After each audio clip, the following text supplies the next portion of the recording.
Hello everyone, and welcome to my channel. I hope everyone is having a wonderful day. Before we begin, please hit the subscribe button and give this video a thumbs up. General Hospital spoilers for Wednesday, June 24th, predict that Ross Cullum may disrupt Cassius Faison alias Nathan West's intentions, while Britt Westbourne swaps gears in Josslyn Jack's undercover helpers act. For starters, the Metro Court pool will be open during the summer, so Giovanni Gio Palmieri and Emma Scorpio Drake will hang out there. Emma will also meet Felicia Scorpio and receive some good news, but we shall see if it is about Anna Devane and her condition. At Anna's facility, it appears like she will put on a show when her doctor arrives to assess her mental health. Anna may try to appear normal, despite the fact that she is still dealing with major challenges. Carly Spencer will surprise Lucas Jones by revealing she needs his aid breaking into Windmere. Lucas will be even more astonished when he discovers Josslyn is a WSB agent and is being held hostage at the castle. Lucas definitely loves about Josslyn and wants her out of this problem alive, so he'll commit to assisting Carly and make it plain that they won't leave Spoon Island until Josslyn is saved. Cassius will reveal how he intends to vanish after the cold fusion project is completed. Cullum may be an unforeseen hurdle for Cassius, particularly if he suspects Cassius scored and released Rocco Falconeri-related information to Lulu Spencer and Dante Falconeri. Cullum, on the other hand, may force Cassius to finally clean up the Josslyn mess he created by killing her. That could spark more confrontation in the near future. Other GH spoilers indicate that Charlotte Cassadine will inform Danny Morgan of what she just overheard. Charlotte recently discovered that Rocco shot Cullum in order to save Jason Morgan, and that Jason accepted responsibility in order to free himself from prison. While Danny is caught off guard, Britt will experience her own surprise. Britt will discover that Rocco sought assistance in Port Charles, which resulted in his parents discovering their location. Britt will explain that, while she has enjoyed this bonding time with Rocco, he should take his passport and let Dante guard him and Lulu from now on. According to General Hospital spoilers, Britt will still be in danger before the end of the week, so don't miss whatever scheme Cullum devises. The anxiety in Port Charles had reached a climax as shadows extended over Spoon Island. Josslyn Jax paced the dimly lit room in Windmere's reinforced wing, her pulse pounding against her chest. Her prison was the once opulent mansion, now a maze of secrets and danger controlled by forces far darker than the Cassadine inheritance. Liesl Albrecht sat next her in unusual silence, her sharp eyes searching for any flaw in their kidnapper's plan. Joss had been undercover in ways that blurred the distinction between WSB agent and vulnerable young lady, but her queries concerning Cassius had gotten too much attention. Now she was suffering the price. Outside the mansion, waves smashed violently against the rocky shores, reflecting the upheaval in the lives of those attempting to save her. Carly Spencer held the steering wheel of a plain boat gliding through the harbor mist, her jaw set with the steely purpose that defined her. Lucas Jones, her brother, sat beside her, his medical instincts at odds with the intensity of the expedition. They'd pieced together the clues, Josslyn's abrupt quiet, murmurs of Sidwell's involvement, and the terrifying knowledge that their niece was trapped with Albrecht in a high-stakes game involving cold fusion secrets and old vendettas. "We don't leave without her," Lucas said back at the safe house, echoing Carly's determination. But as the island loomed ahead, doubt set in. Will their impromptu rescue team be able to overcome the challenges ahead? Carly's mind raced over the latest catastrophe. Josslyn had dug too deeply, her WSB training propelling her toward Cassius Faison, the guy who wore Nathan West's face but carried the terrible history of his father, Caesar. Cassius had been playing a double game, torn between his personal objectives and the web constructed by Ross Cullum and Sidwell. Joss' probing questions at the gym had triggered alarms, and she was now collateral in their power war. Carly blamed herself in part because her own relationship with Valentine and the bigger concerns swirling around Port Charles had left her daughter vulnerable. However, there was no time for regret. Tonight, Mother and Uncle planned to storm the fortress. Meanwhile, at a covert outpost near the island's border, Britt Westbourne held a medical report that crushed her last hope. Her hands trembled as she read the most recent test results, confirming the worsening of her disease. The awful news arrived like a freight train. Her health, already fragile from previous struggles, was declining quicker than expected. The flight with Rocco Falconeri was intended to provide protection for the adolescent after he shot Cullum in self-defense. However, sheltering in the British Virgin Islands had taken its toll. Britt's heart ached for the boy she'd grown to love like family, even as her own body betrayed her. "You need to get out, Rocco," she had told him earlier that day, her voice straining. "Contact your parents. This can't go on." Rocco's guilt for bringing her into his mess exacerbated her misery. Britt reflected on her tangled history. As a doctor who had evaded death more times than she could count, she had returned to Port Charles in search of penance, only to become trapped in Cassius' circle. She had told him about Josslyn's queries, not realizing how seriously it would jeopardize the youngster. With her own prognosis deteriorating, Britt wondered if she'd survive long enough to make amends.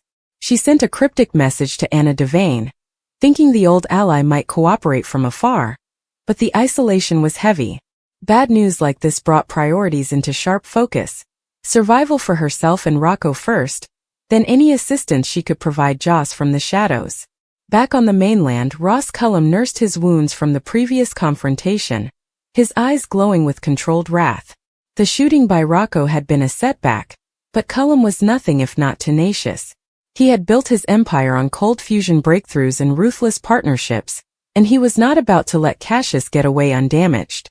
Cassius, posing as the reformed Nathan, had stated a wish to vanish once the project was completed, collecting the riches and slipping into anonymity. But Cullum had different plans. He accused Cassius of disclosing crucial information regarding Rocco's movements to Dante and Lulu, jeopardizing the entire operation. "Do you think you can play both sides?" Cullum had hissed during their tense discussion, erecting bureaucratic and security barriers that would keep Cassius on the island longer than planned.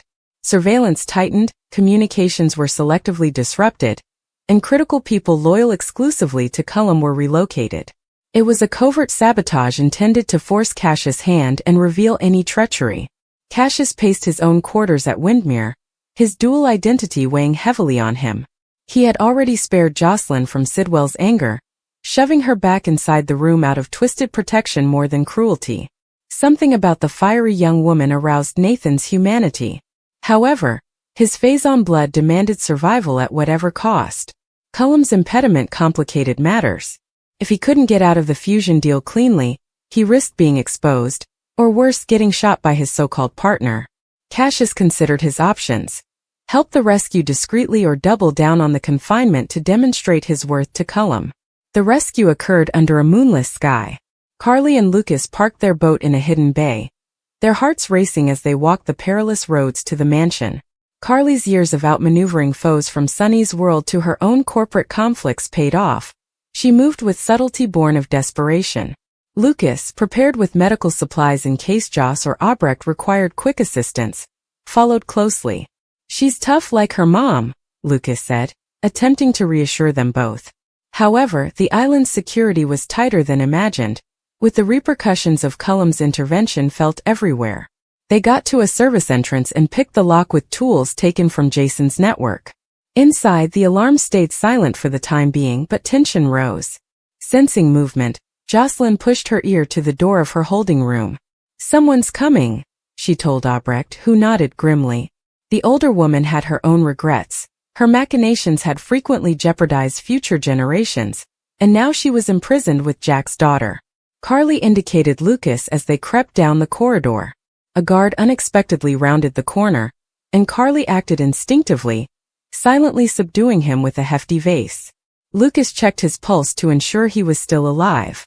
"Close call," he mumbled. They found the reinforced door to Joss's room and worked frantically on the electronic lock. Joss heard their whispering, Carly's voice breaking through the fear like a light. "Mom!" she called quietly. The door clicked open. Mother and daughter hugged firmly, tears mixed with relief. "We're getting you out," Carly promised, stepping back to inspect injuries. Albrecht stood, willing to help despite her own infirmity. But as they turned to run, footsteps echoed. Cassius was approaching, alerted by a silent message from Cullum's increased protection. Cassius stood frozen in the doorway, his face a mask of struggle. "You shouldn't be here," he replied, speaking quietly. Joss met his gaze, recalling his previous intervention. "Then help us. You don't have to be like him." For a little while, Nathan West emerged as a hero. But Cullum's barrier had forced his hand. Support was already forming. Lucas stepped forward in protective mode. "We are leaving with them. Don't make this any tougher." A scuffle erupted, with Cassius obstructing their passage with enough force to buy time.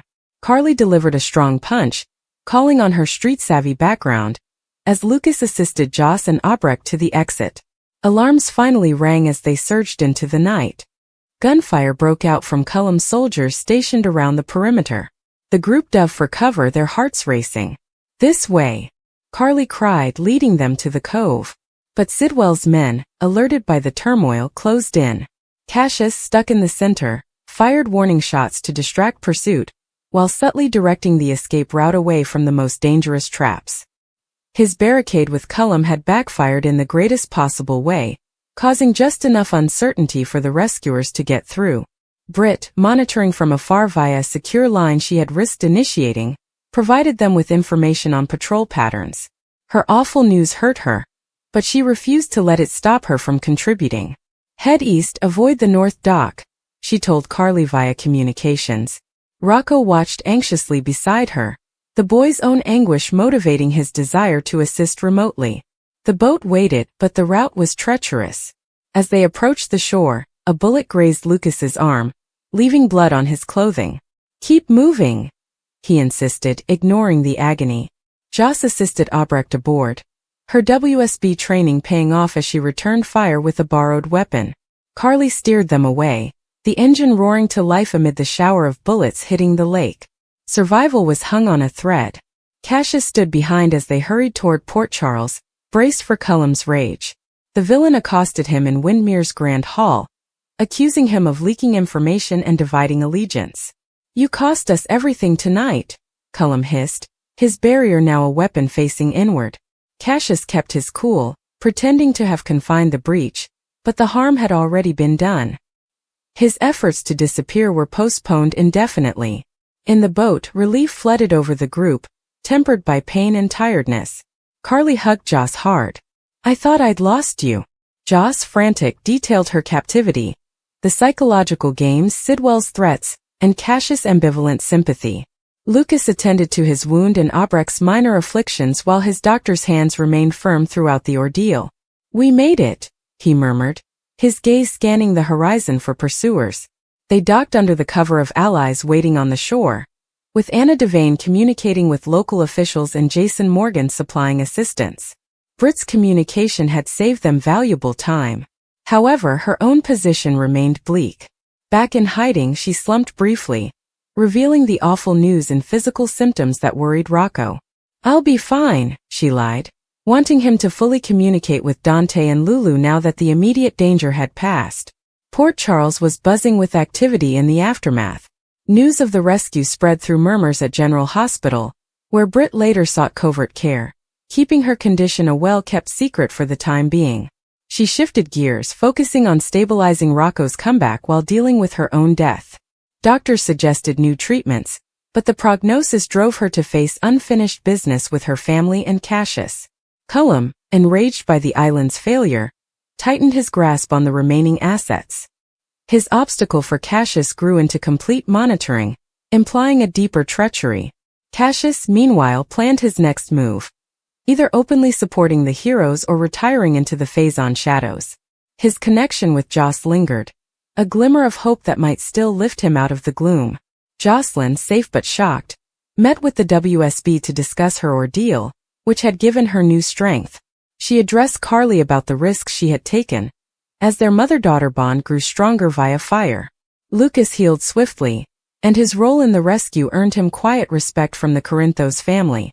However, the question remained: had they genuinely escaped, or was this only the eye of another storm? Days blurred into strategy sessions. Victor Cassidy's enduring influence, cold fusion patents, and personal vendettas foreshadowed greater catastrophe. Britt went to Port Charles in secret, confiding in trusted friends about her dreadful news. She sought refuge in her labor, even as her body deteriorated, promising to defend the next generation as aggressively as possible. Carly and Lucas discussed the tight escape over coffee at Metro Court. "We botched parts of it," Carly admitted with a wry smile, "but we got her back." Lucas nodded, the bandaged arm serving as a reminder. Their team survived, but at what cost? Joss plunged herself into training, vowing to never be vulnerable again. Cassius met Cullum for a strained ceasefire, with the impasse demanding compromises that bind them even more. However, at quiet moments he replayed Joss's remarks, wondering whether another way existed. The harbor lights twinkled as boats returned to normalcy, but at Port Charles normalcy was a myth. Britt confronted her health struggle with customary tenacity, while Rocco rejoined with family amid tearful reunions. Joss held her loved ones tightly, the rescue proving unbreakable bonds. As the weeks passed, the survivors faced new threats. Legal ramifications from the island tragedy, medical miracles for Britt on the horizon, and Cullum's next plot. Lucas and Carly's brave expedition had succeeded against the odds, demonstrating that in General Hospital's world of perpetual drama, family and tenacity could overcome even the most deadly traps. However, survival was never guaranteed. It had to be earned on a daily basis, regardless of what happened next.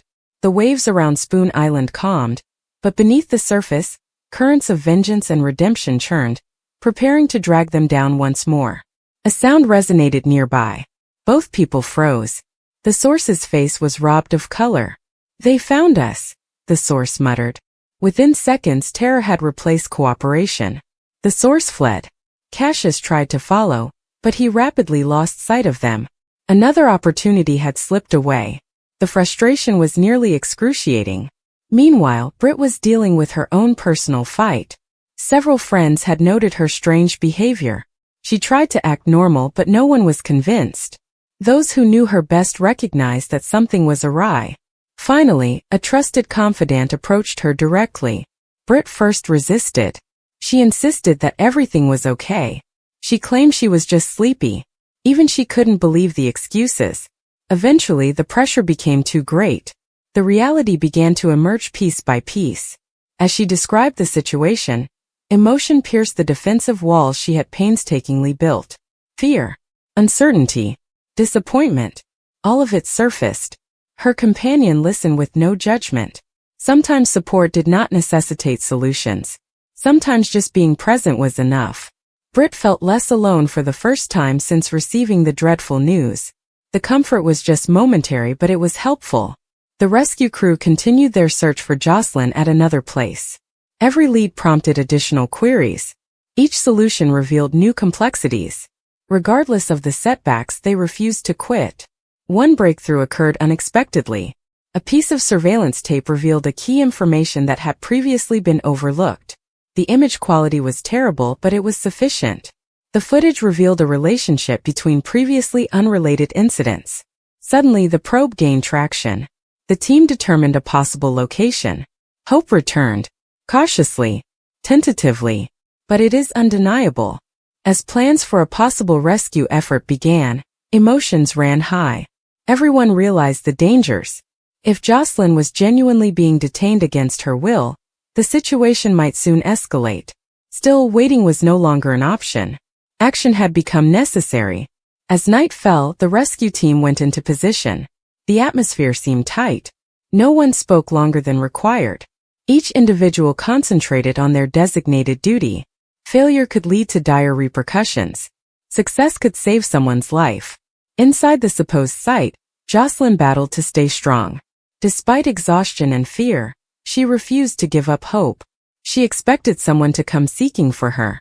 She believed that she would not be forgotten. That belief helped her get through the uncertainties. Even as terror threatened to overcome her, she clung to the hope of rescue. Outside, the squad moved slowly. Every sound seemed exaggerated. Every movement seemed significant. They understood they only had one shot to make things right.